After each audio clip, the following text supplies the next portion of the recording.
We have all felt it at some time or another. That feeling of being copied. At first, you're flattered, they're watching you, you're interesting, and they want to see what you're up to.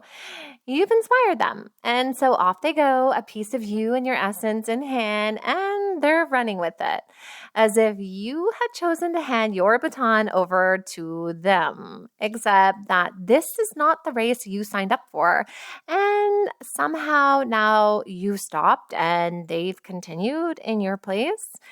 They're even running in the same outfit as you. Sometimes you wonder, are they copying consciously or subconsciously? And do the people around them know what's really going on here?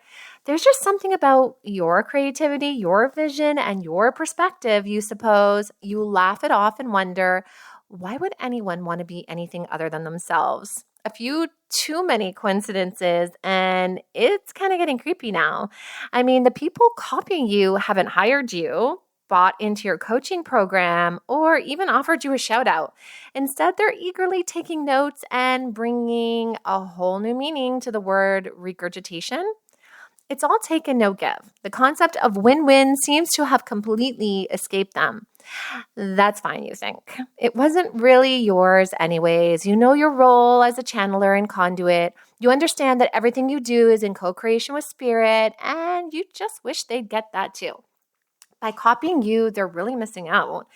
There's something about going left when everyone else goes right, venturing off the beaten path and blazing new trails that's completely exhilarating. But I guess there's a place for those who subscribe to following the crowd and herd mentalities. It's just not your thing. It's funny how the copying progresses too. What started off as a few people and a few too many coincidences has turned into what feels like full-blown sabotage. We're talking influence at an entirely new level here. It's not just your boss, but your boss's boss that's taking notes now. In fact, maybe the top professionals in your industry have you on their watch list. And sure enough, they're slowly starting to speak your language. Sadly, that's how a lot of people make it to the top, copying to succeed. But that's not how you roll. I mean, what's the point? If the point is to self-actualize, then how can anyone reach their full potential when they're focused on external realities instead of the internal work required to evolve?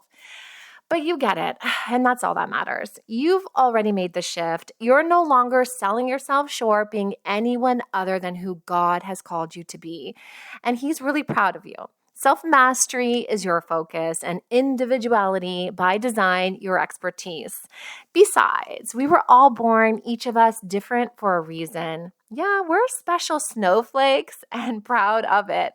We're unique, beautiful in our own right, independent, and not feeling bad about it. Each of us born with a unique set of skills, talents, and abilities. Combine that with a very unique set of life experiences, and there you have it. Very special snowflakes. So it's true.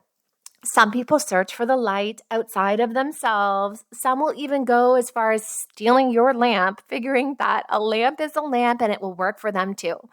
But the problem is that they wind up without an outlet to plug into because Source kind of abandons them. So your lamp is in their hands, but it's useless for them. Just like vision is completely useless without Source. Someone can steal your idea or creative inspiration, but in doing so, it will never, ever take off for them in the way that it was intended for you because God has different plans for them and He's the outlet. All He asks for is their trust. He's got great things in store for them too. All they have to do is recognize their own light and remain committed to plugging in. God designed each of us for our own unique calling and destiny. Why offend Him playing dress up in secondhand clothes when God's plans include designer destinies?